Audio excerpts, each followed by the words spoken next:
Hello friends, welcome to the YouTube channel. आज हम करेंगे बीएससी फर्स्ट सेमेस्टर का फिजिकल केमिस्ट्री का एक और important topic, interplanar distance between H K L planes. H K L planes के अंदर हम इंटरप्लेनर डिस्टेंस देखेंगे। इसमें हम सबसे पहले कंसीडर करेंगे एक 2 डायमेंशनल स्पेस। फर्स्टली हम क्या कंसीडर करते हैं, एक 2 डायमेंशनल स्पेस कंसीडर कर लिया। उसमें हमारे पास ये वाली हमारे पास एक्स एक्सिस और ये हमारे पास हो गई वाई एक्सिस। ये दोनों एक्सिस हो गई। इस एक्सिस ये एक्सिस है, ये हमारे पास है बी अपॉन के और ये एक्सिस हमारे पास ए अपॉन एच और ये सेंटर है, सेंटर हमारे पास ओ। तो क्या लिखेंगे हम, let us consider two dimensional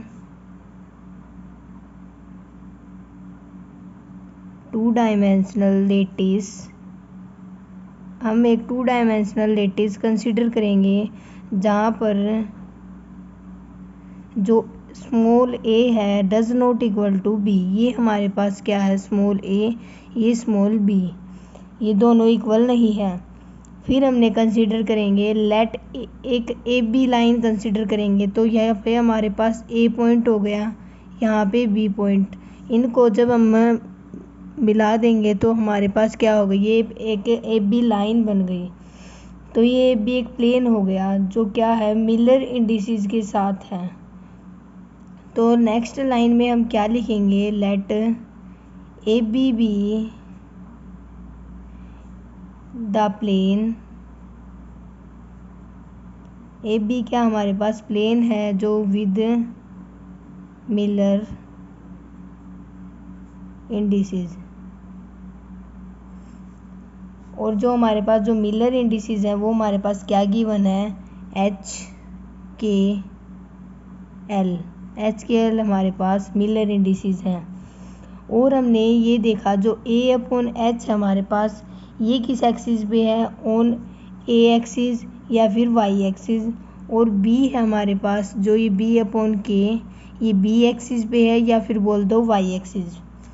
तो नेक्स्ट लाइन में हम क्या लिखेंगे, here A upon H on X axis and B upon K on Y axis.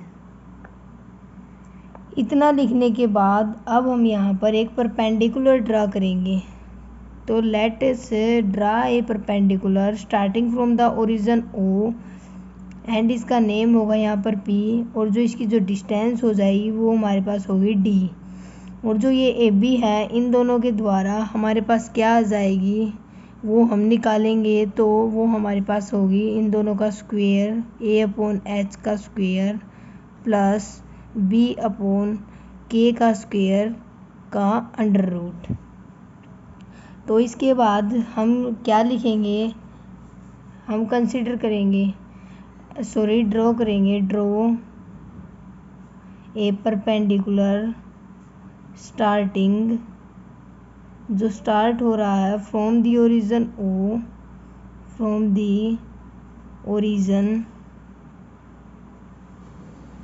Origin O से वो स्टार्ट हो रहा है। तो उसके बाद क्या होगा, हमारे पास जो प्लेन होगा उसके वो क्या होगा, परपेंडिकुलर होगा फ्रॉम द ओरिजिन ओ और perpendicular to the plane A B और perpendicular to plane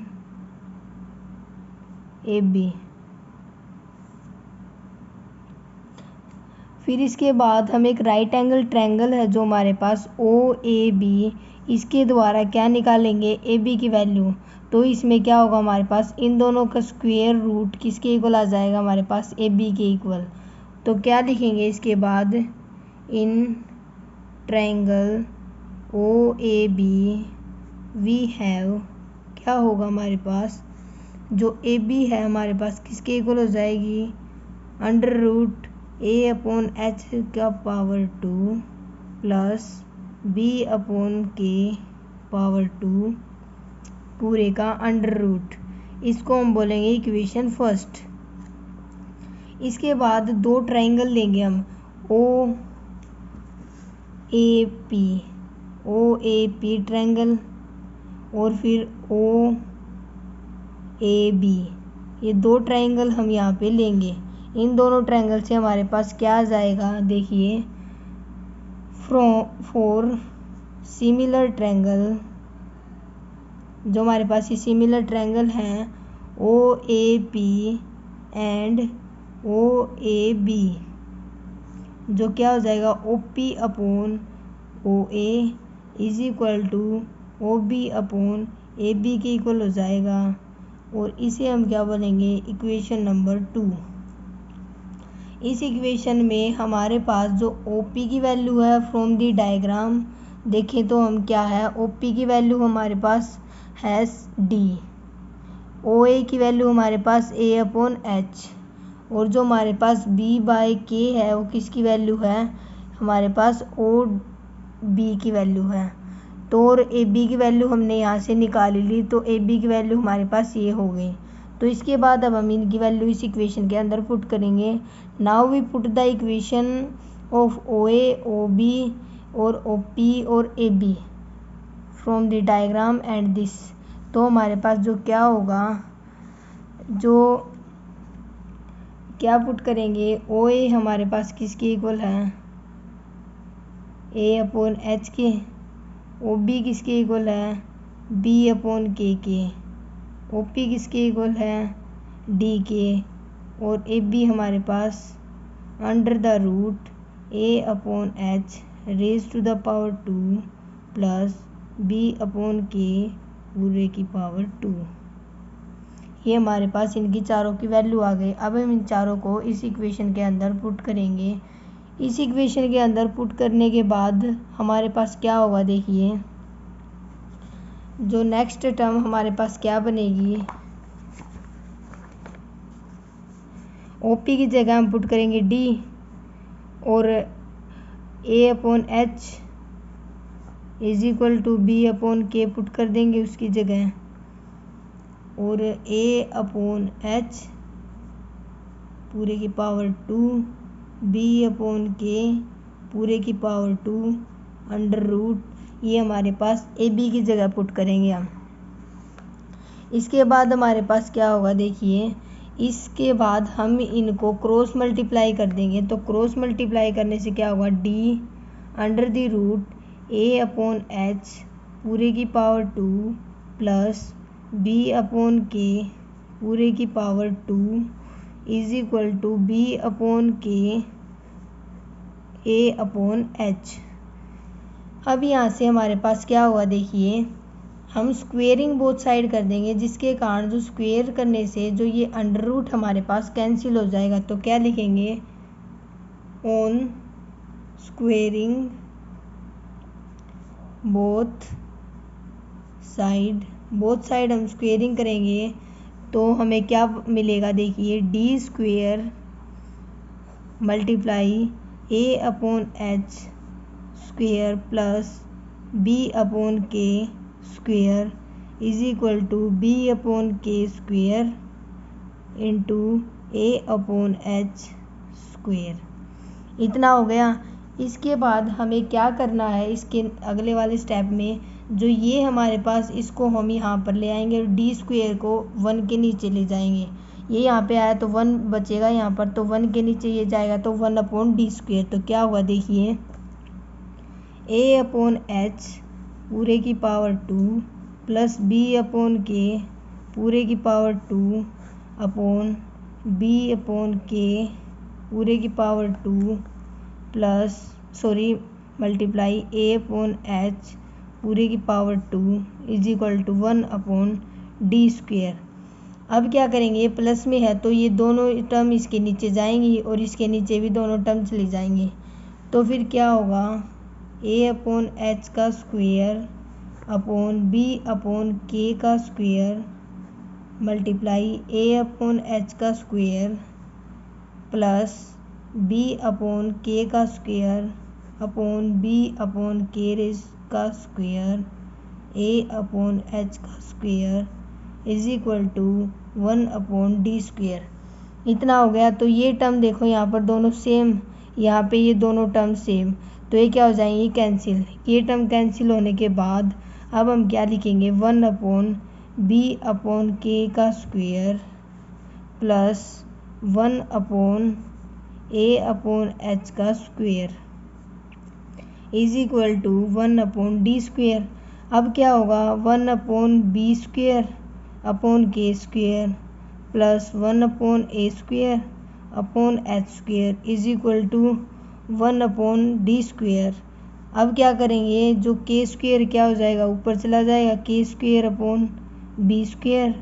plus h² is equal to 1/d²। इतना हो गया। ये हमारे पास 1/d² की वैल्यू आ गई। इसको हम बोलेंगे इक्वेशन थर्ड। इक्वेशन थर्ड आने के बाद अब हम क्या करेंगे, अगर हमारे पास प्लेन 3 डायमेंशनल में हो, 3 डायमेंशनल में प्लेन होगा तो उसमें हमारे पास जो एच के एल तीनों आएंगे, तो इस नेक्स्ट क्या बनेगा हमारे पास, अगर ये तीनों आ जाए हमारे पास, तो नेक्स्ट हम क्या लिखेंगे, देखिए फॉर 3D स्पेस प्लेन क्या होगा हमारे पास, मिलर इंडिसेस क्या होंगे एच के एल, और फिर हम इस जो हमारे पास इक्वेशन आई थी, क्या इक्वेशन थी वो, h² plus k² is equal to 1/d²। तो इसको हम कैसे लिख सकेंगे अब, 1/d² HKL is equal to h² plus k² plus L² यहाँ पे हमारे पास इतना आ जाएगा। इतना आने के बाद अब हम किसके लिए निकालेंगे, इतना तो हो गया। जब हमें कहे कि 4 क्यूबिक लेटिस के लिए निकालो तो क्या करेंगे, 4 क्यूबिक लेटिस के लिए हमें पता है जो हमारे पास A है ये equal to B equal to C होता है, तो उसमें हम क्या लिखेंगे, तीनों सेम हो जाएंगे, तो इक्वेशन क्या बनेगी 1/d² HKL is equal to h²/a² k²/a² plus L²/a²।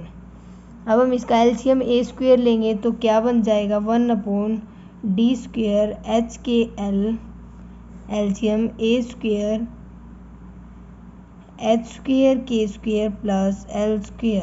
इतना हो गया। इसको हम क्या कर सकते हैं, अब रिवर्स इसका उल्टा कर सकते हैं, क्या होगा d² HKL is equal to a²/h² k² plus L²।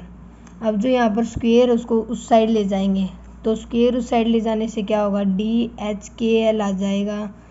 क्या होगा, इसके ऊपर आया तो ये स्क्वेयर में, तो क्या हो जाएगा a/इन के ऊपर h² plus k² plus L²। तो ये हमारे पास 4 क्यूबिक लेटिस के लिए आ गया। अब हमें बोल दे कि टेट्राहेड उसके लिए निकालो, टेट्रागोनल लेटिस के लिए, तो टेट्रागोनल लेटिस में हमारे पास क्या गिवन होता है, 4 टेट्रागोनल लेटिस हमारे पास जो A है इक्वल टू B तो हो जाएगा, पर does not equal to C होगा। तो इतना होने के कारण जो हमारे पास 1/d² HKL है इक्वल टू हो जाएगा h² plus k² plus L²/c²। मतलब जो A है इक्वल टू B हो जाएगा, तो ये दोनों A हो जाएंगे यहाँ पर, तो ये दोनों A हो जाने के कारण तो जो हमारे पास इक्वेशन ये बनेगी। तो ये क्या है हमारे पास टेट्रागोनल के लिए। अब हम निकालेंगे 4 ऑर्थोरोम्बिक में क्या होगा, 4 ऑर्थोरोम्बिक लेटिस ऑर्थोलोम्बिक्रेटिस में हमारे पास क्या होता है, जो ए है does not equal to B, does not equal to C, तो उस समय हमारे पास क्या होगा, जो 1/d² HKL है किसके इक्वल हो जाएगा, h² plus k² plus L² यानी ये तीनों सेम ही रह जाएंगे। जो हमने पहले वाला रिजल्ट निकाला था 3D में, वही क्या हो जाएगा, सेम रिजल्ट यहाँ पर आएगा। तो आज हमने किया interplanar distance between Miller indices HKL। कल हम करेंगे ल्यूइस मेथड। अगर आपको वीडियो अच्छी लगे तो चैनल को लाइक करना, सब्सक्राइब करना, शेयर करना। Thanks for watching video.